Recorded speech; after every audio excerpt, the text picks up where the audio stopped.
Bonjour et bienvenue dans cette émission spéciale enregistrée à l'occasion du Salon des services à la personne Méditerranée. Nous allons parler du statut de l'auto-entrepreneur, un statut qui rencontre un franc succès puisque le chiffre des 100 000 auto-entrepreneurs sera bientôt franchi. Alors ce statut est-il adapté au secteur des services à la personne? C'est ce que nous allons voir avec mes deux invités, Jean-Noël Le Cellier qui est expert en services à la personne et Alain Bossetti qui est l'organisateur de ce salon.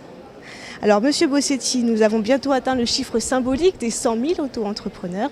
Est-ce que vous vous attendiez à un tel engouement ? Alors, Hervé Novelli s'attendait à ce type d'engouement, mais à ce point et aussi vite, non, puisque après à peine 3 mois, effectivement, pratiquement la barre des 100 000 auto-entrepreneurs, c'est formidable. Ça répond à un vrai besoin. D'abord parce que comme les temps économiques sont un peu difficiles, cela permet soit de compléter ses revenus, soit de tester une idée, soit de créer son entreprise, entre autres dans le secteur des services à la personne. Et donc oui, comme ça répond à un réel besoin et que c'est beaucoup plus simple, l'engouement était relativement prévisible. Jean-Noël Le Cellier, vous qui êtes l'expert des services à la personne, est-ce qu'on a déjà des premières tendances sur ce statut de l'auto-entrepreneur dans le secteur ? Alors disons que l'on constate qu'un certain nombre de salariés du secteur sont en train de se mettre à leur compte. C'est par exemple le cas d'un certain nombre d'employés de maison qui s'installent en auto-entrepreneur. Il est vrai qu'avec 32 000 euros de chiffre d'affaires, qu'elles vont facturer 20 euros par client de l'heure, ça fait 1600 heures travaillées dans l'année, c'est-à-dire quasiment un emploi à temps complet. Donc ça correspond assez bien au désir des gens d'être maîtres de leur clientèle, de leur emploi. Et un certain nombre de salariés actuellement employés de maison, d'ailleurs, avaient déjà ce comportement, puisqu'ils choisissaient leurs employeurs. C'était un peu le monde à l'envers. On a un deuxième phénomène dans le domaine du soutien scolaire, si vous voulez.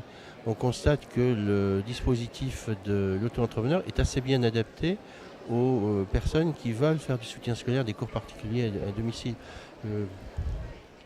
L'assistance informatique également. Donc on peut dire que c'est un statut qui peut s'adapter au service à la personne. Tout à fait. Ce qu'il faut bien retenir sur ce statut, c'est que c'est une entreprise individuelle.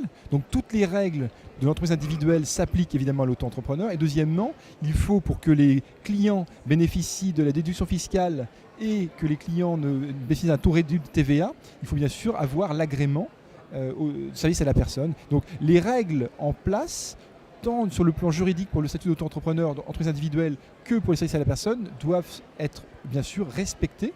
Et ça va permettre à un ensemble de personnes qui aujourd'hui flirtaient un peu avec le travail au noir de passer à la surface et de manière tout à fait légale avoir un statut qui les protège. Est-ce qu'on peut dire qu'il y a des métiers qui sont plus adaptés que d'autres et exerçables plus facilement avec ce statut ?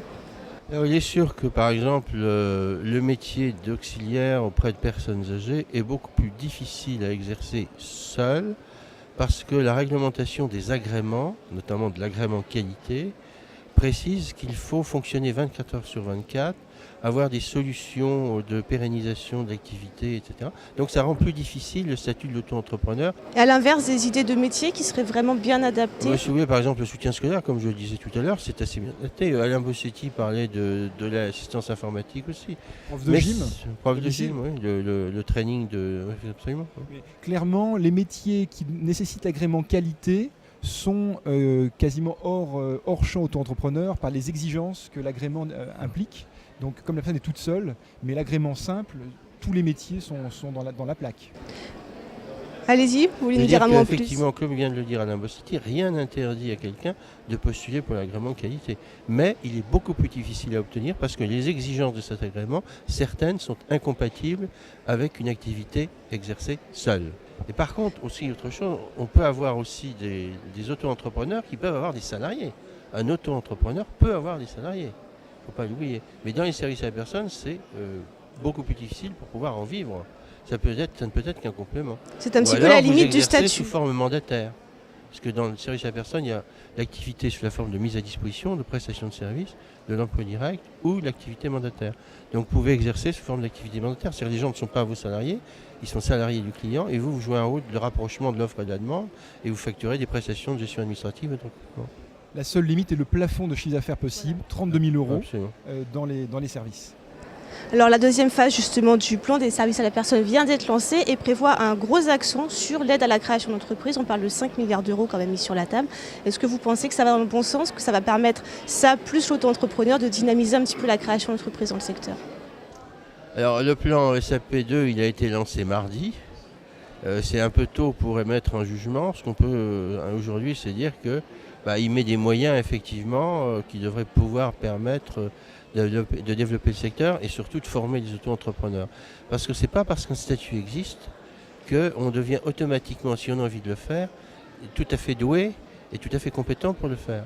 Et il y a un minimum de connaissances à avoir, tant en matière de réglementation fiscale que de réglementation commerciale, etc. Donc l'idée de former à la création d'entreprises n'est pas du tout absurde, au contraire, elle va renforcer le secteur. Votre avis, Alain Bossetti? Et ce plan, c'est comme une pince à sucre. Pour attraper un sucre, il faut 3 branches. Et là, c'est la même chose entre le pouvoir d'achat qu'on va donner aux ménages, à 1,5 million de ménages quasiment. Ça, c'est du pouvoir d'achat qu'ils vont utiliser en service à la personne, donc non délocalisable. La formation dont vient de parler Jean-Noël Le Cellier et l'incitation à créer son entreprise, c'est vraiment les 3 branches, comme un tabouret ou une pince à sucre, vraiment les 3 branches pour pouvoir dynamiser encore plus ce secteur. Le secteur est sur une croissance qui est toujours entre 5 et 10%, on pense sur 2009. Et là, vraiment, c'est un coup d'accélérateur. On rajoute du kérosène dans les moteurs. Et aujourd'hui, c'est formidable. Alors, une dernière question pour finir. On est en temps de crise, tout le monde le dit, le répète à longueur de temps. Vous pensez que le secteur des services à la personne va passer un peu au travers des mailles de la crise? Oui, c'est une chose certaine, c'est qu'il y a des phénomènes démographiques, économiques et sociaux qui sont indépendants de la conjoncture de crise que nous connaissons actuellement. Ce sont des tendances de fond. Donc il est certain que le secteur des services à la personne va continuer à se développer. La seule inconnue qui subsiste, il y en a même 2 on pourrait dire, c'est l'inconnu sur la structure de la consommation future et la part de ce qu'on pourrait appeler les dépenses contraintes par rapport aux dépenses de ménage non disponibles en quelque sorte.